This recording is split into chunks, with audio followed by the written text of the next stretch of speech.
Well, hello again. These will be the last comments about your speeches. I know everything is over with, but I wanted to give you the final comments on your persuasive and your special occasion speeches. A couple of things I want to mention. I'll be sending out the class Excel spreadsheet. On the far right-hand side of the spreadsheet, you're going to see a thing that's labeled PLOT. And that PLOT stands for points left on table. Those are the number of points that people in the class did not get, either by not getting full credit for something that they turned in, or not getting any credit for something they turned in. And as an example, there were 160 points in discussion boards, and just take a quick look here and run down the discussion board totals. And we had 128, 102, 139, 66, 71, 153, and 102 out of 160. Some people left an entire letter grade on the table in the discussion boards. We also had a couple of people who did not turn in any of the speeches, one or more of the speeches, and as a result, by the rules of the class, they fail the course. And a couple of other things. There were still two people in the class that turned in no fantasy name and no photo ID. So you might notice that when you're looking through there. But I want to say congratulations. Many of you did quite well, and I think you're going to be pleased with the grades as they were. Remember, the final points, instead of 1,000, were 900. So basically the scale goes down to 90%. And so that helped some of you, and that was because the peer grading could not be done because of people that dropped out of the class. So let's go ahead with the persuasive speech. The first person is no fantasy name, and so basically we continue with somebody that never turned in a fantasy name and no photo ID. You had the wrong audience intro. The camera's not on a tripod. It was bouncy and moved way too much. You talked about smoking, but you didn't pay any attention to smokeless and those kinds of things. You gave no sources for any of your cited facts, and you were reading your speech with no eye contact.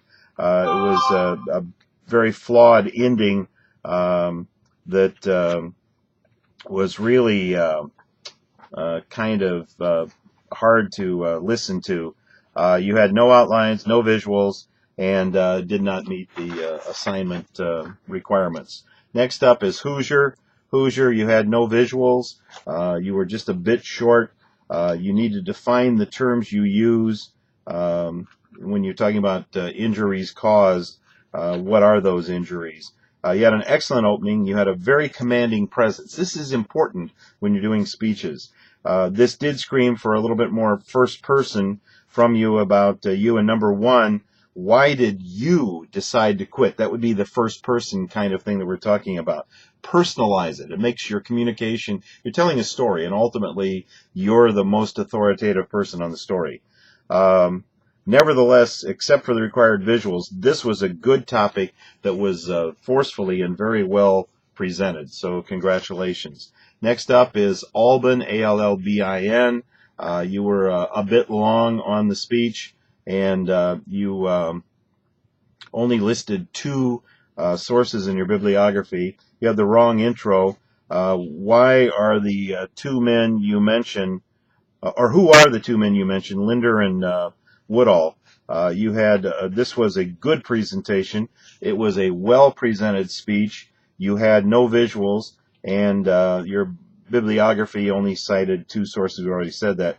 Nevertheless, this was a solid speech and well presented. So, as you can see, some of you come pretty well along in the class.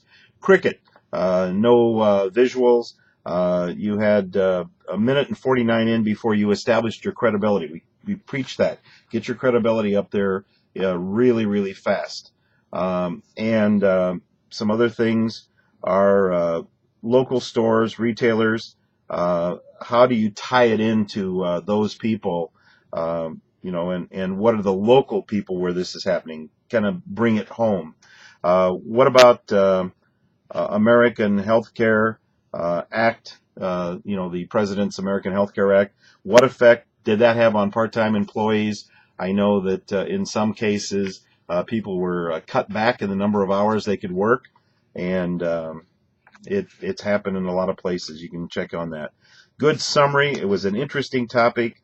You need to edit your material a bit. This went very, very long.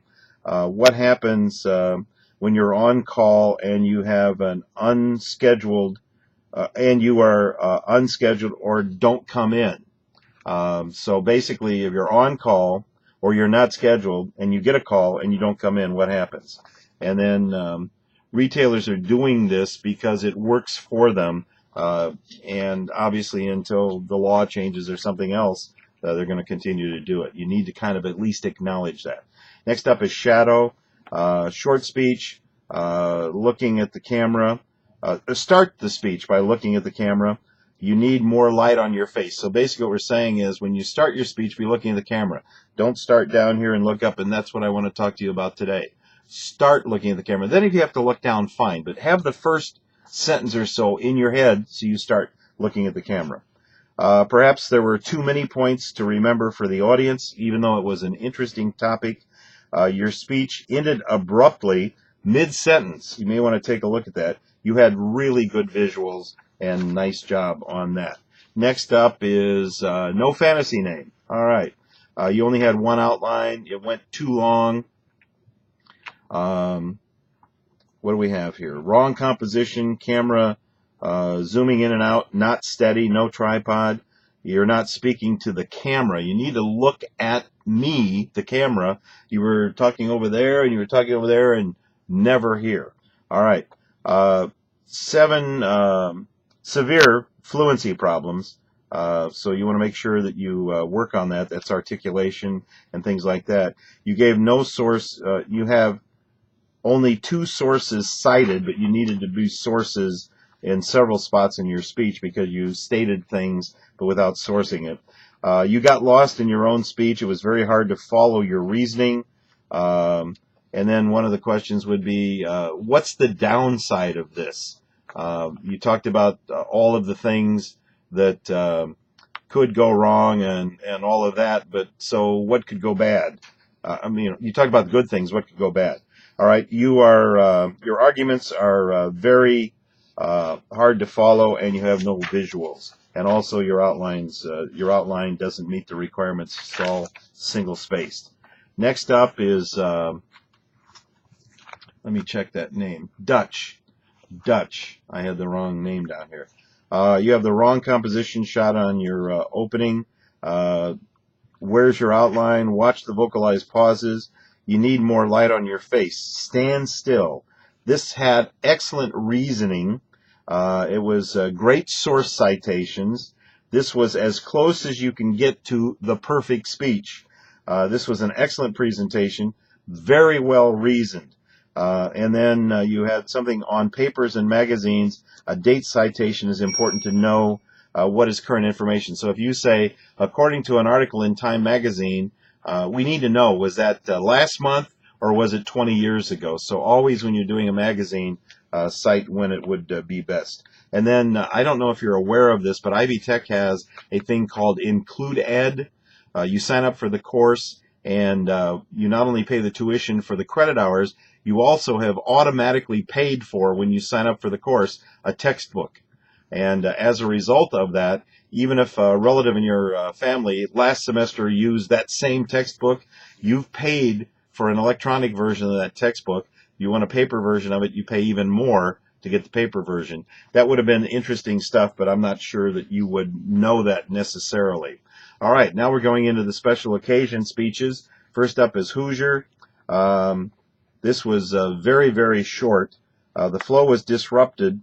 It's a happy occasion. You need to exude happiness. The flow needs to be smooth, and it was almost too somber for such a happy occasion, so kind of be aware of that. Next up, no fantasy name. The camera is bouncing too much. Not only is this an informational speech, you're not citing sources for your facts. This was not a special occasion speech as much as it was an informational speech. You're reading. There's no eye contact. This was more informational, as I already said, than special occasion. And you said that he traveled to Indiana, and I think you meant India. And you have no manuscript that was needed to be turned in for this speech. Next up is Albin, Allbin. Smile, show some emotion as you speak. This was a nice presentation, good flow, story well told, nice touches in your description, well done. But smile a bit. This is a very pleasant topic, and let your audience know that it was pleasant. Next up is Dutch. Be sure to look at the camera for eye contact. This was a bit short. You're reading off of something under the camera. So there's the camera. But if I'm looking down here all the time, you can tell. I'm not looking at the camera. I'm looking down here. It looks like you maybe had a computer or some kind of notes or something. Stand still while you're speaking. Smooth out the ending and keep the emotion flowing when you're doing that. That was just a, pretty well done speech. And you want to always play off of that when you're doing something like that and take it to the full extent. Well done. Next up is cricket, and you brought back memories of dorm life, and it was not exclusive to male or female. That was pretty cool. Nice pacing, great stories, well told, smoothly done. Perhaps a stronger build to a stronger finish, but a great manuscript, and nice job, and that's reflected in your grade. And finally, shadow and stand still when you talk, just a little bit short. The manuscript was not formatted properly. You have a light tisk, nice portrait tribute to a great woman. That's what this is all about. You accomplished that. Very well presented, and very, very strong emotional ending. So a couple of minor points in terms of other things, but a good special occasion tribute to someone. All right, I'm going to be sending out the grade sheet. It'll be sorted from worst to best, and there won't be any names. It'll just be your fantasy name that's there. It'll show you all the grades you got on everything you did, but please pay special attention to the PLOT column, because that is the one that pretty well tells what you could have done if you would have taken advantage of those points. We had a high of 382 points left on the table to a low of 50 points left on the table. So again, pretty good. A lot of you did very well. A lot of you came a full distance in this class, and I congratulate you on that, and good luck in the rest of your college endeavors, and we'll maybe cross paths someday. But it was a pleasure having you in class, and good luck to you in your future.